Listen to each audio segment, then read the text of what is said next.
नमस्कार, पंजाब केसरी टीवी देख रहे सभी दर्शकों का ऊना से मैं संदीप खड़वाल स्वागत करता हूं। कांग्रेस हिमाचल प्रदेश में चुनावों के मद्देनज़र कुछ जो चुनावी वायदे की है उसको 10 गारंटी का कांग्रेस ने नाम दिया है और इस विषय पर हमारे साथ बातचीत के लिए मौजूद हैं कांग्रेस के प्रदेश प्रवक्ता विजय डोगरा जी। डोगरा जी, स्वागत आपका पंजाब केसरी में। धन्यवाद सर।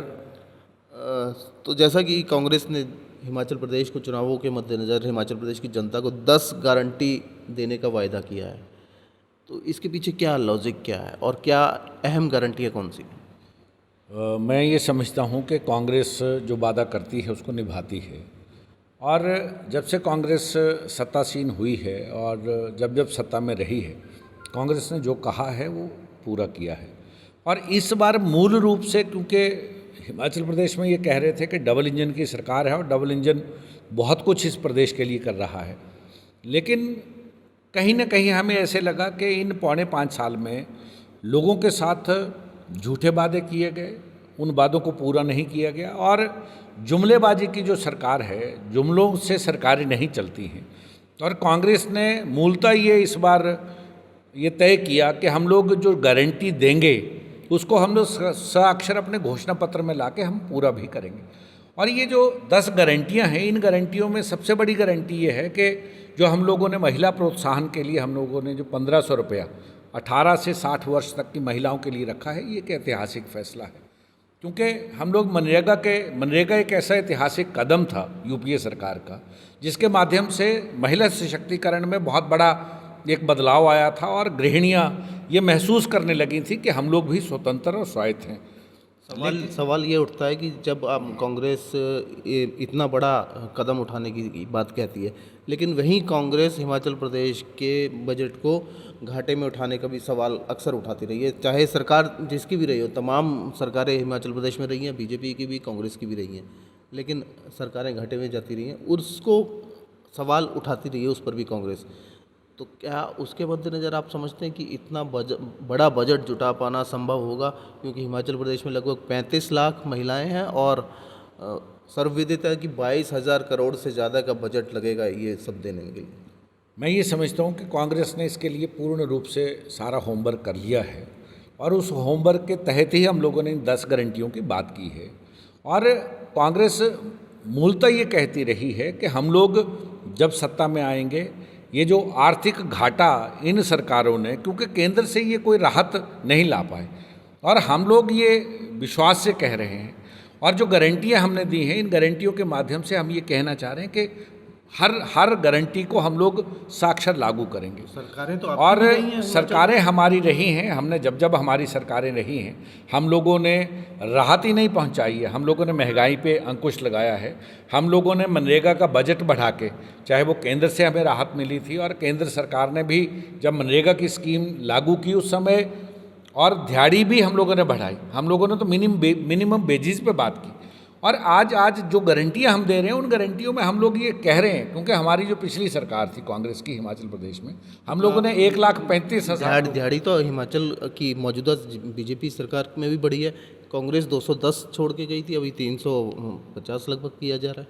मैं एक बात ये आपके इस चैनल के माध्यम से कहना चाहता हूँ कि कांग्रेस ने राहत ही नहीं दी है, कांग्रेस ने हर वर्ग को साथ लेके चलने की बात भी की है। और जहाँ तक बजट की बात है, बजट का प्रावधान होगा, उसके लिए हम लोगों ने पूर्ण रूप से उस राहत की बात आप कर रहे हैं कि कांग्रेस ने 5 साल में एक दिहाड़ीदार की मजदूर 50 रुपये लगभग बढ़ाई होगी 5 साल में, लेकिन भारतीय जनता पार्टी की इस सरकार में, मौजूदा सरकार में 100 रुपये से अधिक का इजाफा हुआ है, लगभग आप 120 से 130 जब छोड़ के गए थे तब एक दिहाड़ीदार की जो दिहाड़ी थी 280 रुपये थी और आज 330 रुपये के करीब है। और तो कितना बढ़ावा इन्होंने किया। हम लोगों ने जब मनरेगा शुरू की थी तो 180 रुपये थी और 100 दिन के रोजगार की गारंटी दी थी। और जब हमने सरकार छोड़ी, उस समय तो 280 रुपये थी, 280 नहीं थी। और 280 रुपये पे हम छोड़ के गए हैं। आज 325 है, 330, मैं 330 कह रहा हूँ, और 330 रुपये को बहुत बड़ी बात नहीं है। और उस पर भी जितनी यहाँ भर्तियाँ हो रही हैं प्रदेश में, वो मिनिमम बेजिस पे नहीं हो रही हैं और वो पर्दे के पीछे से हो रही हैं। और पर्दे के पीछे कैसे हो रही हैं कि कहीं 3200 रुपया किसी को बात की जा रही है आउटसोर्स पे, किसी को 3600 रुपये देने की बात की जा रही है, और 4-4 महीने उन आपके समय में आउटसोर्स नहीं था? हमारे समय भी था। आउटसोर्स की जो परिकल्पना थी ये तो भारतीय जनता पार्टी ने शुरू की जब सन 1990 में। अब अगर कांग्रेस की सरकार आएगी तो आउटसोर्स बंद कर देंगे? हमने ये कहा है, हम अभी 10 गारंटियों की बात कर रहे हैं। उन 10 गारंटियों में 5 लाख बेरोजगार युवाओं को रोजगार देना हमारा प्रथम लक्ष्य है। हमारा और ये जो ओल्ड पेंशन स्कीम है उसको लागू करना हमारा लक्ष्य है। 300 यूनिट फ्री बिजली देना हमारा लक्ष्य है। 4-4 इंग्लिश मीडियम के स्कूल हर विधानसभा में खोलने का हमारा लक्ष्य है। और उसके साथ साथ हमारा लक्ष्य ये भी है कि हम लोग मोबाइल क्लिनिक के माध्यम से हम लोग घर द्वार पे हम स्वास्थ्य सुविधाएं देंगे। और उसके लिए हमने कितने बड़े बड़े काम हमने किए। आज अगर 108 की स्वास्थ्य सुविधा अगर कहीं किसी को मिल रही है उसका श्रेय यूपीए सरकार को जाता है। अगर मनरेगा जैसी स्कीम कोई लाया है उसका श्रेय यूपीए सरकार को जाता है। जब आप 300 यूनिट बिजली फ्री की बात करते हैं तब जो तमाम जो दल हैं वो ये कहते हैं कि कांग्रेस चली आपकी राह, कि जो पैटर्न है आम आदमी पार्टी का उसको अपनाया है।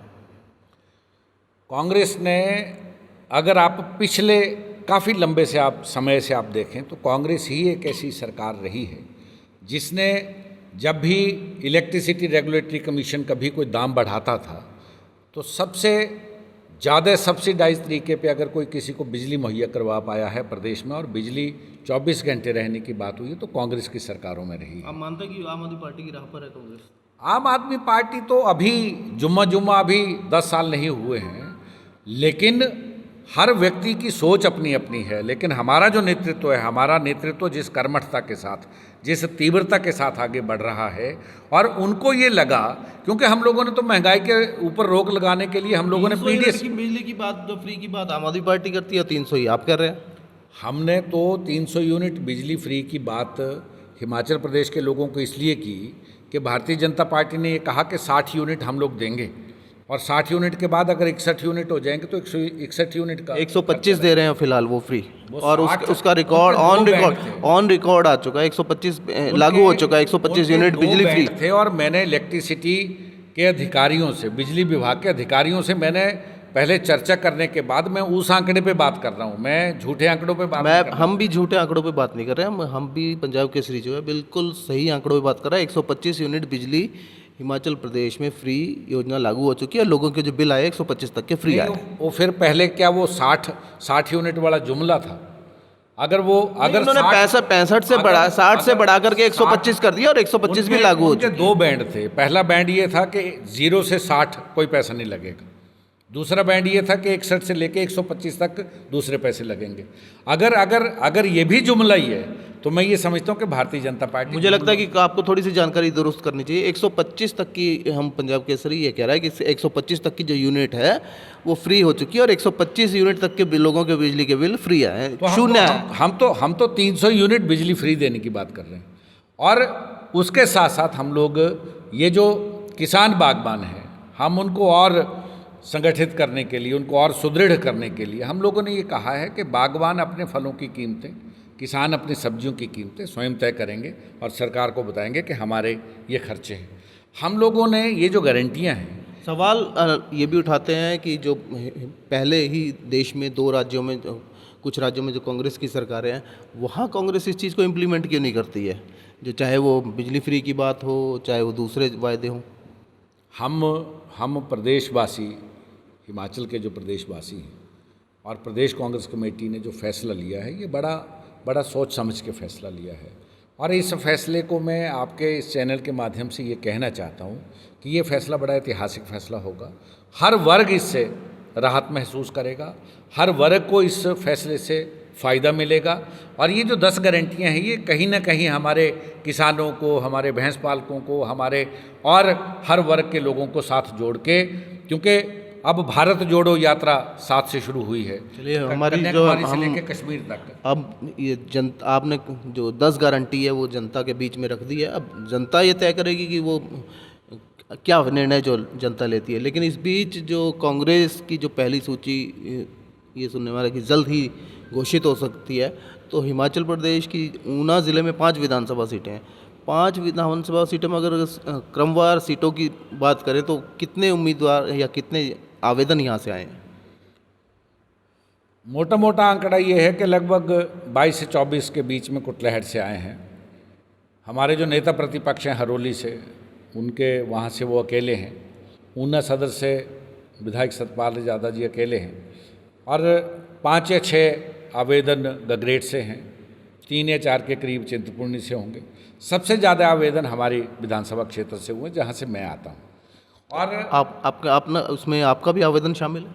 मेरा आवेदन भी उसमें शामिल है और ये आवेदन करना तो हमारा क्योंकि फंडामेंटल राइट है और टिकट मांगना कोई गुनाह भी नहीं है। हमने भी टिकट मांगा है और अब कांग्रेस पार्टी किन मापदंड को लेके ये फैसला करेगी कि कौन प्रत्याशी होगा, किस तरह का प्रयास। आपको नहीं लगता कि 2 दर्जन उम्मीदवारों के बीच में कहीं ना कहीं कांग्रेस पार्टी फंस सकती है और वो कहीं ना कहीं कांग्रेस के विरुद्ध भी जा सकता है? और पहले जैसा कि देखने में भी आया है कि 32 साल से कांग्रेस वहाँ हारती आ रही है, कांग्रेस सीट नहीं निकाल सकी है। ये शीर्ष नेतृत्व को तय करना है, हमें तो सिर्फ अपना कर्म करना है। क्योंकि मैंने पहले भी कहा है, आज फिर आपके इस चैनल के माध्यम से कह रहा हूँ कि क्योंकि मैं व्यक्ति विशेष का व्यक्ति नहीं हूँ, मैं कांग्रेस पार्टी। एक और अहम बात जो ऑब्जर्वेशन ये कहता है, मीडिया ऑब्जर्वेशन ये कहता है कि कांग्रेस में कुटलैहड़ में काफ़ी धड़े में विभाजित हुई है। वहाँ पर कहीं ना कहीं एक शीर्ष नेता एक उम्मीदवार पर हाथ रखता है, दूसरा शीर्ष नेता दूसरे पर हाथ रखता है, तीसरा तीसरे पर रखता है। तो इन सब के बीच जो है बाकी उम्मीदवारों की जो स्थिति है वो किस प्रकार आप उसको देखते हैं? आप ये जो स्थिति है इसको किस प्रकार से अनुभव करते हैं और क्या ये सही है पार्टी के लिए? ये मैं इसके बारे में क्योंकि ज़्यादा नहीं कहूँगा, क्योंकि मैं कांग्रेस पार्टी का कर्मठ कार्यकर्ता हूँ और कर्मठ कार्यकर्ता के नाते जो जिम्मेवारी, जो दायित्व तो मुझे कांग्रेस ने सौंपा है, मैं उसको बखूबी निभा रहा हूँ। अगर कांग्रेस मुझ पे ये दायित्व तो देगी कि मैंने चुनाव लड़ना है तो मैं चुनाव में जाऊँगा। लेकिन मलाल सिर्फ ये है कि हम लोग किस मापदंड पे हम लोग ये तय करते हैं। हम लोग जब चुनाव हो जाता है, और मैंने पहले भी कहा था कि ये जो प्रयोगशाला वाला तंत्र है अब ये बंद हो, वो चाहे हमारे हाईकमान को भी सोचना चाहिए कि अब प्रयोग का समय नहीं है। अब हमें कोई कंक्रीट फैसला लेके। ये चेतावनी है हाईकमान को आपकी? मैं चेतावनी नहीं दे रहा हूँ, मैं हाईकमान तक ये बात पहुँचा रहा हूँ कि एक उस व्यक्ति की बात जो धरातल से जुड़ा व्यक्ति है और अपना बचपन से लेके आज दिन तक का जीवन जिस व्यक्ति ने कांग्रेस के लिए दिया है। क्योंकि मैंने कहा कि मैं व्यक्ति विशेष की राजनीति नहीं करता हूँ, मैं कांग्रेस की राजनीति करता हूँ और कांग्रेस ही मेरा क्या कहते हैं उसको हम लोग, कांग्रेस ही मेरे लिए सब कुछ है। क्योंकि कांग्रेस के लिए मैं काम करता हूँ और कांग्रेस को वापसी करवाने के लिए जो कुछ मेरे से बन पाता है मैं वो करता हूँ। और कांग्रेस कहीं ना कहीं आपकी बातें ये इंगित कर रही हैं कि जो हाल ही में जो पशुपालन मंत्री हैं, मत्स्य पालन मंत्री हैं, वीरेंद्र कंवर ने ये कहा था कि कुटलैहड़ में कांग्रेस को नेतृत्व भी भारतीय जनता पार्टी देती है, यानी कि भारतीय जनता पार्टी से आए हुए लोग ही वहाँ कांग्रेस का नेतृत्व करते हैं। आप इसको सही मानते हैं क्या? मैं आयातित व्यक्ति की बात इसलिए नहीं करता और माननीय मंत्री जी क्या कहते हैं वो उनका विवेक है, उनका विषय है। लेकिन जहाँ तक हमारी बात है, जब चुनाव हम हार जाते हैं उसके बाद हम लगातार 4.5-5 वर्ष हम लोगों के बीच रहते हैं और इस भावना के साथ रहते हैं कि क्या पता इस बार हमें कहीं मौका मिलेगा। लेकिन पार्टी जो भी फैसला करेगी, जिस भी फैसले पे निष्कर्ष पे पार्टी पहुंचेगी, हम उस फैसले को स्वीकार करेंगे। और पार्टी, क्योंकि ये बहुत बड़ा एक विशाल समुद्र है कांग्रेस तो, और उसकी विचारधारा एक आंदोलित करने वाली विचारधारा है और हम लोग क्योंकि व्यक्ति को व्यक्ति से जोड़ने का काम करते हैं, हम लोग तोड़ने का काम नहीं करते हैं। इसलिए पार्टी जो भी फैसला करेगी वो हमारे सर माथे है। हमारी शुभकामनाएं आपको।